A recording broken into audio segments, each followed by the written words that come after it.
تھا. تو یہ جو قرآن آج ہمیں ایک جگہ پہ مل جاتا ہے، یہ کس کی کاوش ہے؟ حضرت ابو بکر صدیق کی کاوش ہے. تو حضور کے پردہ کرنے کے بعد 2.25 سال تک حضرت ابو بکر خلیفہ رہے، اس کے بعد انتقال کر گئے.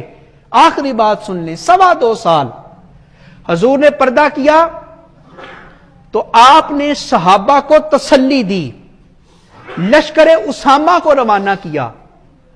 جو زکوٰۃ دینے سے انکار کر رہے تھے آپ نے ان کو سیدھا کیا، جو جھوٹے نبی ہیں آپ نے ان کے خلاف جہاد کیا، اور جو دشمن روم اور ایران مدینہ پہ حملہ کرنا چاہتا تھا حضرت ابو بکر نے ان کو منہ توڑ جواب دیا.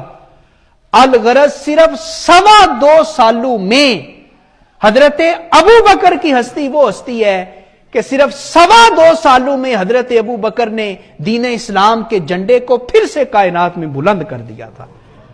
تو کیا خیال ہے، حضرت ابو بکر کو سلام عقیدت پیش کرنا چاہیے کہ نہیں کرنا چاہیے؟ اے حضرت ابو بکر آپ پہ کروڑوں سلام. آپ بھی کہہ دے سلام، کہہ دے، شرما کیوں رہے ہیں؟